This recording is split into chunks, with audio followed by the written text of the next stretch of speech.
All right, and here we go. Here's the process. We're going to go ahead and remove these carburetors off. We're going to pull the enrichener off, and we're going to get these two out right here, and we're going to pull them off. So let's get I believe a 14.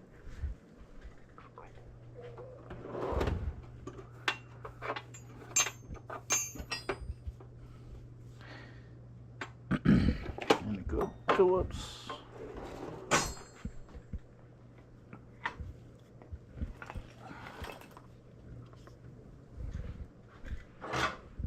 Flathead. All right. Take the enrichener off first.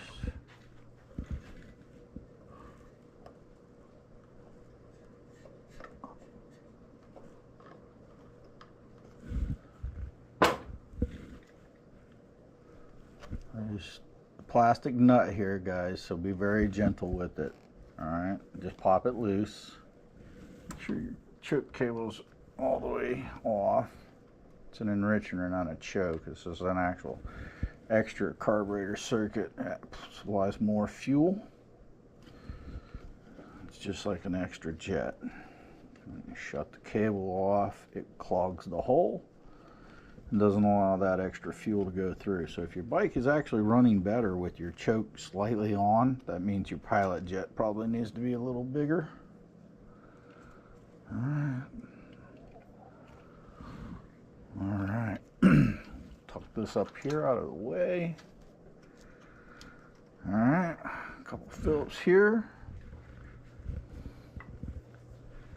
Just so you don't have any issue stripping it. Light little tap, crack it,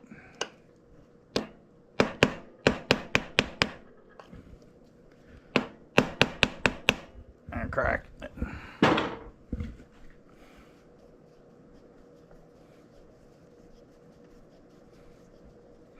We're going to loosen these nuts and this and adjust the cable later. For right now, we don't need to do all that. When we put it back together, we'll do that. We'll get the throttle cable adjusted because my return cable appears a little bit. Oh yeah, my throttle on quite a ways. Oh yeah, I should back that off.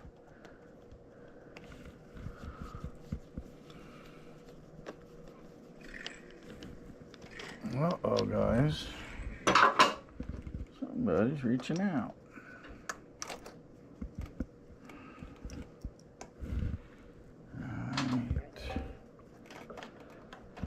Ooh, my cable's got a little fray in it. I'll look at my stock and see if I've got another one. Alright. Put them up here out of the way. And then just, you know, housekeeping issues. I always like to put the screws back where I found them, so I don't lose them. Oop, that one went up here. And that one was in there. Just run them in a little bit so we don't lose them, because we're going to disassemble this carb and clean it. Hey. Reflexes. Alright, and while we're over here, it's right here.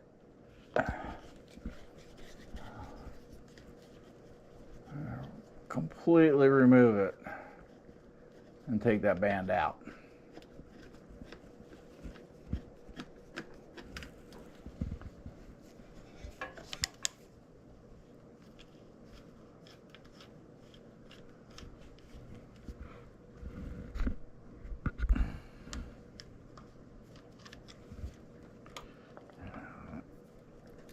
Oh, got RTV in. Okay. This one's my damaged one. It's really got a lot of RTV on it. And last time I put it on, it was probably still a little wet. There we go. Actually, I have to check that to the side.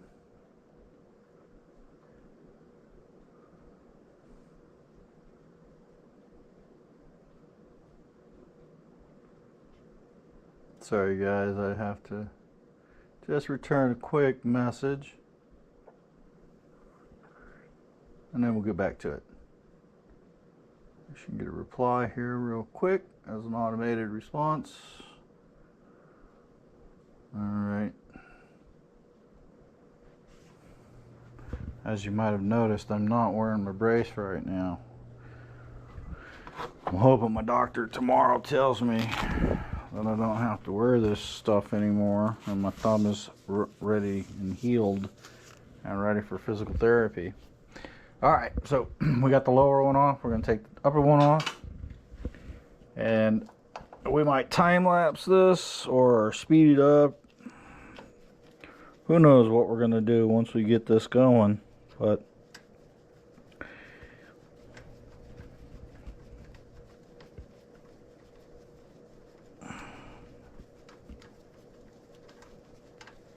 I don't recommend using power tools when you're working on your motorcycle, guys.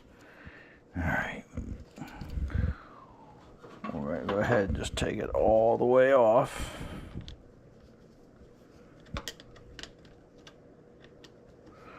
Having this thumb messed up has been a pain in the butt.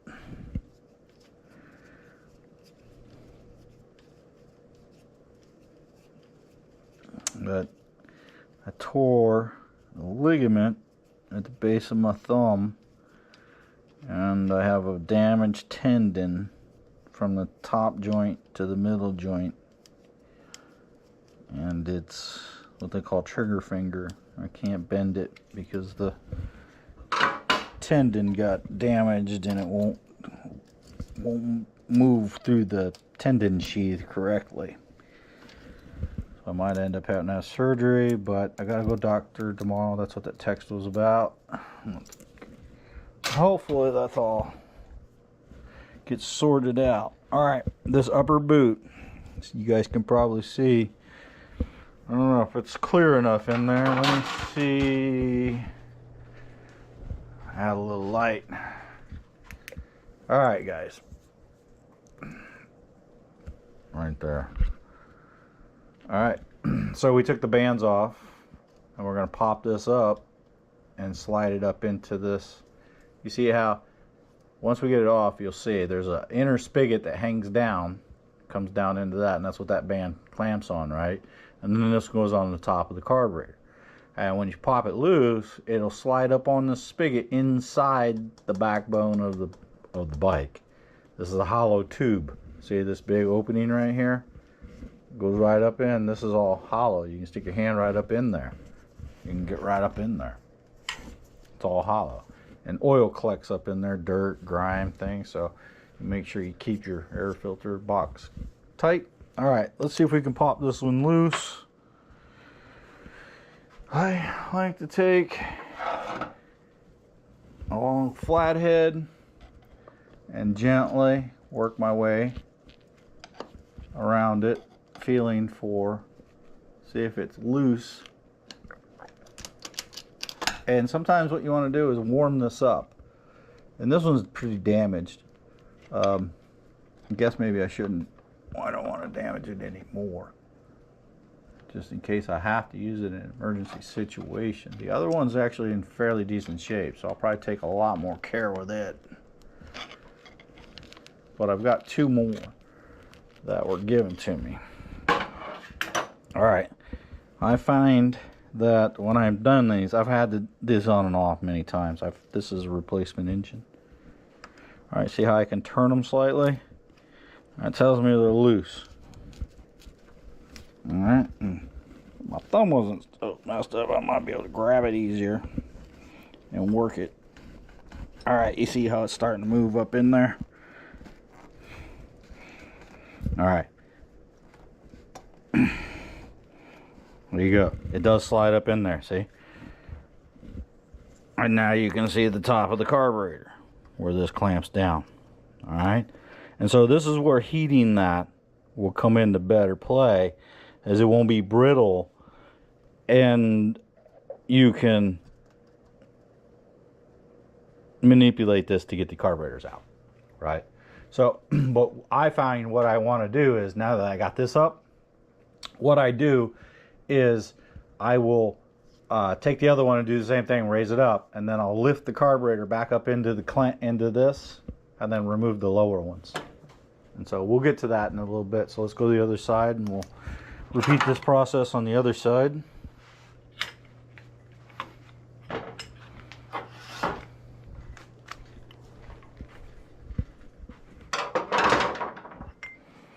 Normally I'd be listening to music while I'm doing this and keeping myself nice and relaxed, but yeah, we're making do with it.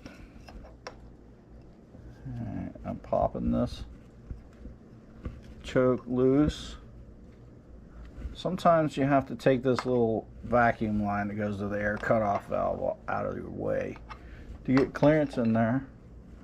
Sometimes you don't. Depends on how the flats are turned on there. Turn your wrench around, try it in a different direction.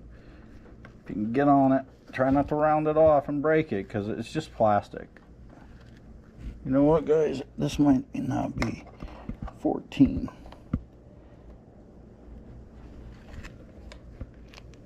It is. There we go, got it loose that time. Alright, see how it's turning? And then I just get my fingers in there. Now yours might be old, crusty, and dirty, and hard and whatnot, and so you might not be able to turn these. And what I'd recommend doing is getting a little bit of PB Blaster or some kind of penetrating oil, WD-40 or something, and give all this stuff a little bit of squirts. And there we go. We got the other one out nice and clean. We'll clean up that a little bit when we put it back together. Alright, let's tuck that up out of the way. Alright, we have fuel line. We've already drained and emptied the fuel completely out. So we're just going to remove the upper one. It's an awfully big screwdriver for that. There we go. The appropriate size tool for your job, huh? We're going to be replacing that red line with a brand new one. We got some down here. Brand new line. We'll run some heat shroud tubing over it to protect it. Alright. That's out of the way. I find a lot of times to get your fuel line off, take and grab it lightly, because that's a plastic T under there. And do a little twist.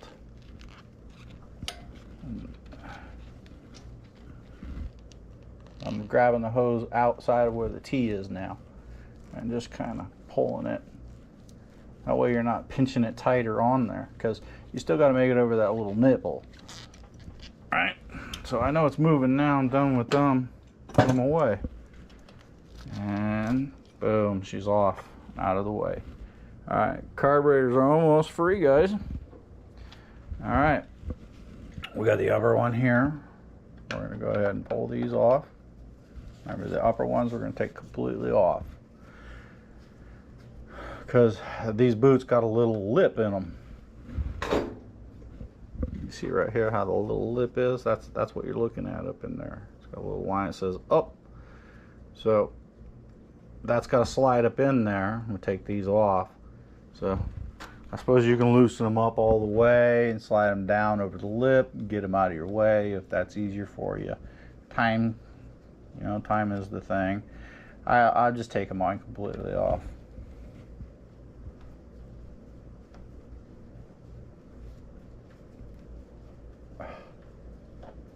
Can feel that ligament like crazy. Got a little burn to it. Not all the way yet.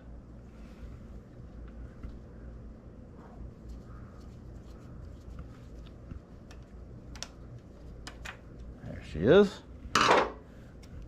These screws are supposed to have a capture on them so they don't fall out, but mine have been on and off so many times it's just they're toast.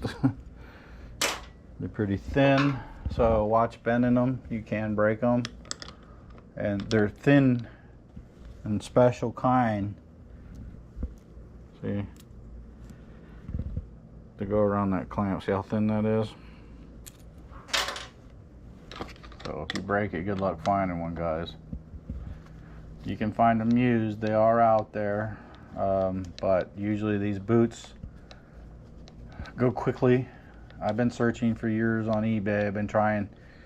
It's not like I'm on there every single day looking for them, but I had been looking for many years, probably 10 years or so, trying to find a new set or find a decent used set.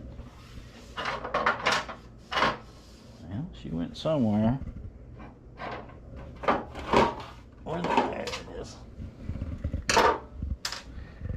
And YouTube follower contacted me. He had a bike. He's pulling out of storage, and he needed some advice. And he had watched some of my videos, and so he reached out and came by, and I took a look at his carburetors for him. And I happen to know somebody who had a whole nother bike. It was supposed to be in running condition, but it was beat up pretty bad. Sitting in his shop. It was another guy's shop. And he went over and bought that bike. He got the entire bike. And he salvaged the motor off of it and the electronic CDI box. And he gave me the rest of the bike. And so I pulled a bunch of the parts off of it. I scrapped the frame because I don't really need it. I didn't need it for anything. It didn't have a title. It was just a parts bike. It turned out it was a non-running parts bike, and there was no title transfer. The individual who owned it, there's a whole story behind it I ain't going into now. Of course. All right, see how that one just popped up? Boom, super easy. This one doesn't have the RTV on it like the other one had, guys, so that's why. And so you can see it turns on that spigot. All right, we're gonna loosen these lower ones, and then we're gonna raise it up, and we're gonna pull them lower ones out.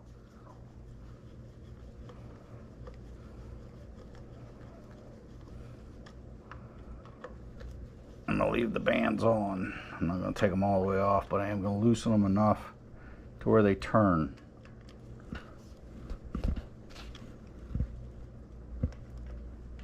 Oh, see, it turned. All right, so it's loose. All right, we're going to go around and do the other side real quick.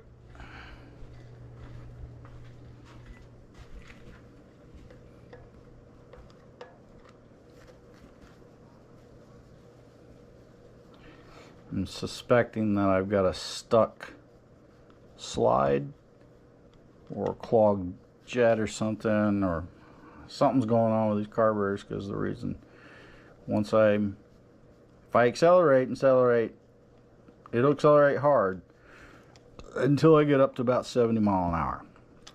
And then she just nothing. She's spitting and popping and not wanting to run. No top end. And so I was looking for air leaks. Can't find no air leaks. I was suspecting this possibly leaking really bad. I found my air fuel mixture screws were improperly set, so that might have been the whole problem right there. But I have the damaged boot that I want to replace anyway, so we're going to go ahead and pull it out. We're going to replace both of them, but the other one on the other side is in pretty decent shape. So all right, she's turning. All right, guys, this is the moment of truth. All right, so double check you got everything disconnected. These are too loose. These are off and removed. Everything's loose. Cable's off. I got my fuel lines out because I don't want to be last minute trying to pull that crap off. All right, so let's go around the other side real quick. All right, for some reason this camera shut off on me, so it's a good thing I heard it.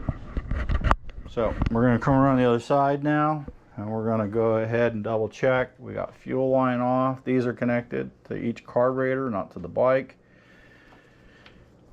Choke cable, enricher, these are loose. These bands are completely off. All right, this is what we're going to do. We're going to grasp each one of these, Now we're going to give her a little rock back and forth. Just kind of rocking it. All right. She's getting loose. All right, and what I like to do, now look right here, guys. You see this? These little tabs, these are called pry points. This is on the head. These are pry points, and this is where you put your pry. Now you see that little tab there on the carburetor? That's a pry point. It's made for this. All right, so we're gonna lift the carburetor up slightly. All right, now you see right here? Slightly right there. Now what I'm going to do is I'm going to come in here and trying to pop this loose ever so lightly.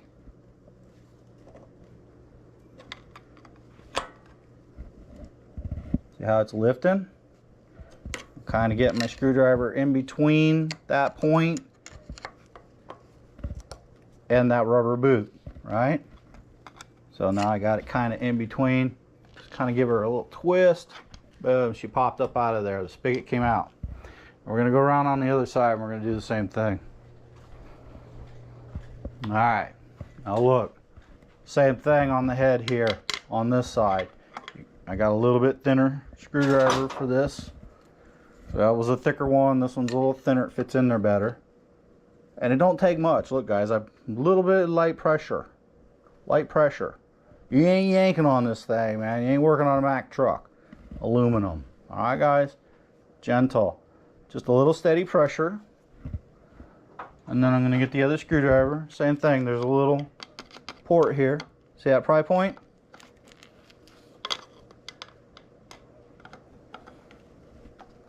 Just kind of coming in there. I'm resting it on that rubber piece. Lift up a little bit. I'm trying to get a little clearance in it so I can get the screwdriver underneath it. All right. And I'm just lifting it slightly. And I'm prying with both. And boom, she's up and out. All right. Now this is what we're going to do. Set these off to the side for now. Now we're going to do it by hand from this point. And what we're going to do is we're going to try to lift it straight up and put the part of the carburetor back up in these. Alright, I'm reaching around the other side, just kind of lightly grasping it, making sure I'm not grabbing like the plastic T or anything. I'm trying to grab a hold of it. I'm looking over here. I'm going to look over so that I can kind of see it. Line it up.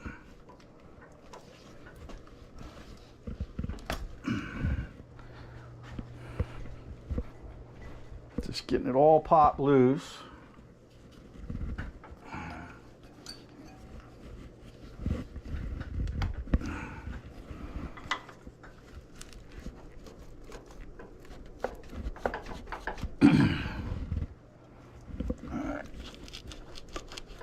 All right. All right. Now, this is the part where it's hard. All right. Now, if these were heated up, be more pliable, you could probably squish it up on there without distorting and breaking that. Right? And then this, we got to get this off of that little spigot on top of the head and out. So it's got to come up just a little bit. And so this is how I do it. Now, to try to gain more access, I have lowered the engine in the past. You guys watch the other video that I've done, you'll see what I'm talking about. Put a thin screwdriver here. I'm going to lift it up.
I'm not on the fin.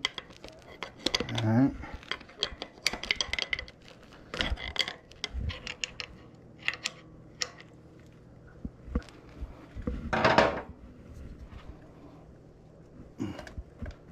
Normally I can grab this with my hand, pull it out, but my thumb is stopping me. So I'm having to try to get creative here, guys. That's the only reason I'm doing that. Normally I can lift it up just enough and slide it out. See, just like that. There you go. All right, now my thumb's not. All right, slightly distorted. Now it might be easier to take the bands completely off, heat these up. That's the way we're gonna put it all back together, guys. All right.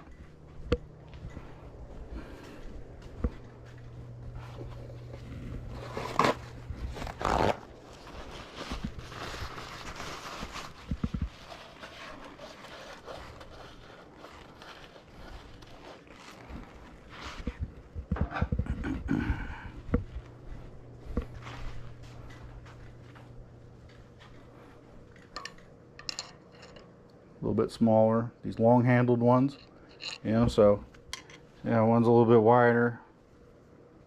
Craftsman set. All right, I'm gonna lift up. Oop.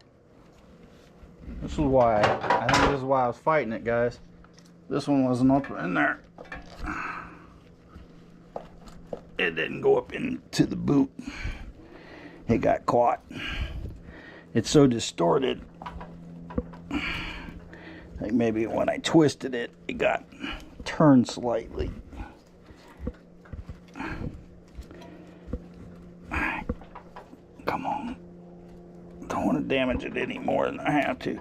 Trying to get it back out around.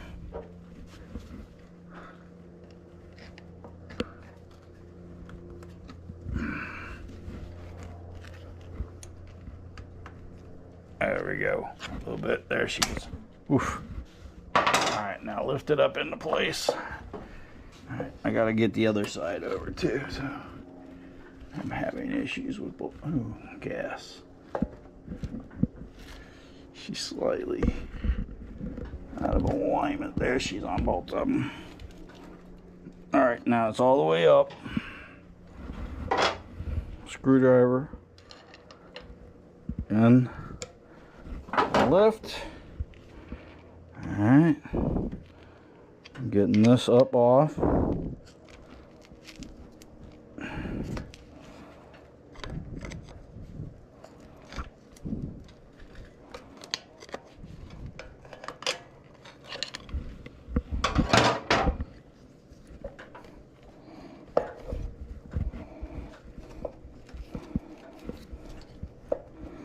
I'm telling you guys, this is a very bad setup. The way they did this, the way that they made this whole setup go together is just a very, very poor design.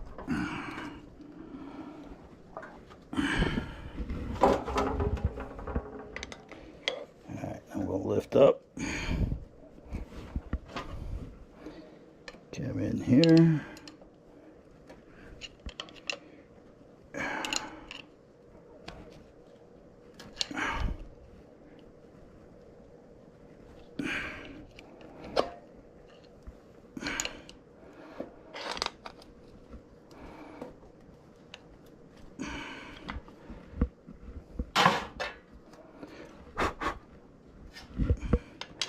Had some debris, I didn't want it to fall in.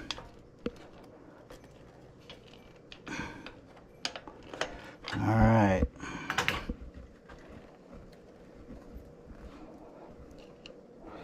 And so that's why lowering the engine actually gives you more clearance.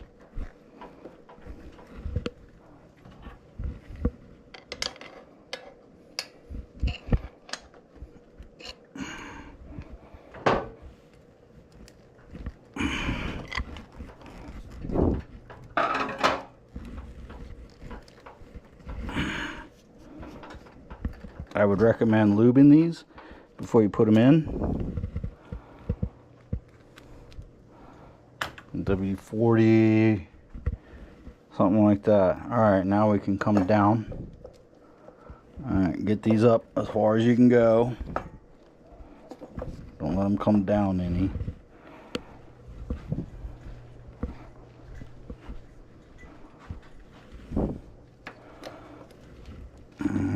All the way up. Remember, your fuel line might catch. And so we're going to go out that side.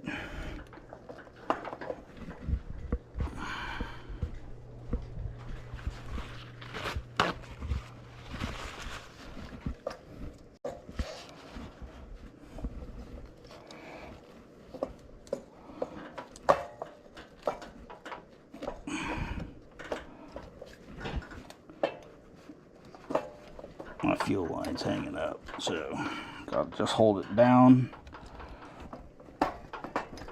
What I'm having an issue with is that clearance right there. It's pretty tight clearance,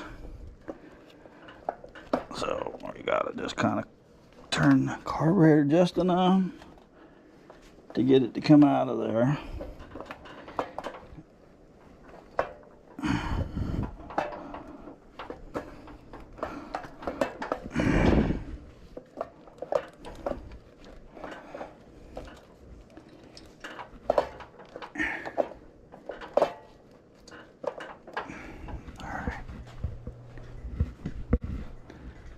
This is why I always lower the engine. It's a lot more work, but usually I'm into the vehicle, into it that deep. This fuel line keeps getting in my way as I am going up and out.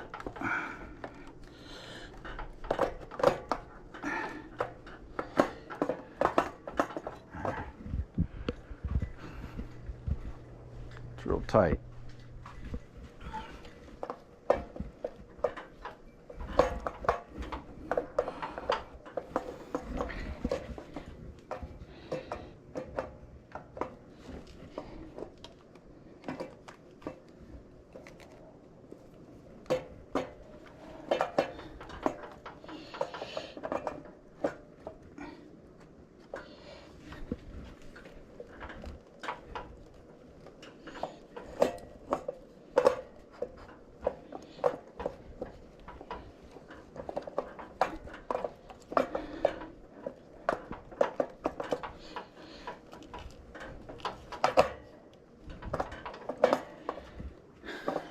I think I might have to take the upper, manipulate them upper boots, guys.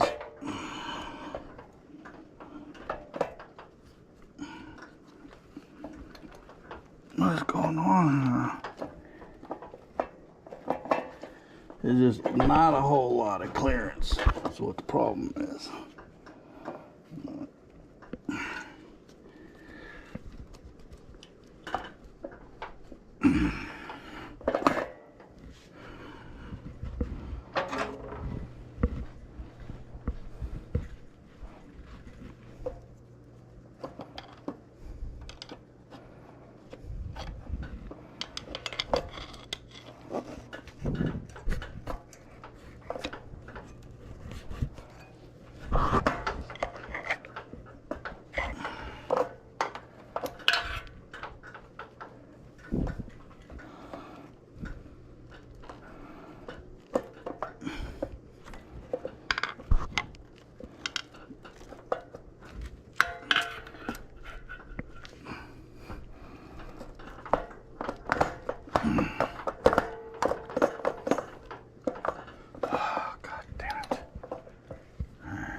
Yeah, I think that's right. To turn this to get the clearance I need.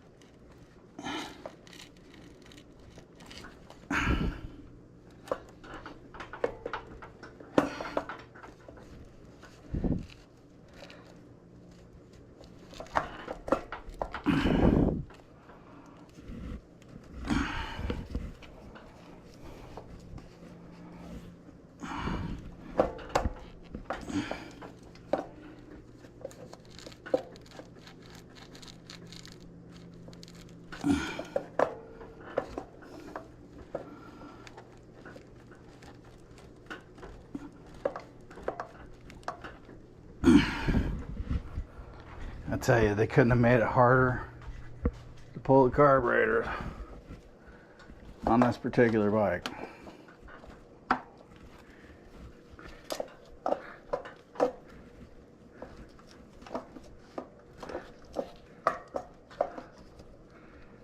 It's like you can kind of get it, but man, and there's a reason they only ran this setup for so long.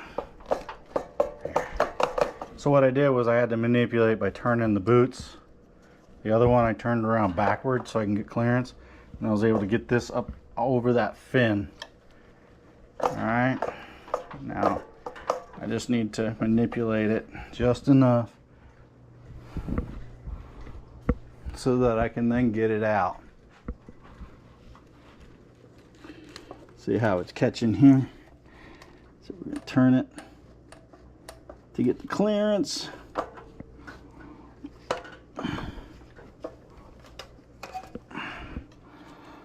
And vacuum line. That's ambient air line, stoic metric. Ambient air. And so, as it goes back together, guys, it will be pulled apart completely. We will soften the new boots when we put it in, because I'll be damned if I'm wanting to damage them. See how much manipulation that has to happen? Motherfucker. And that's why they get damaged. You can't get them in and out without fucking them up. Sorry for my language, guys, but that's how I feel about it.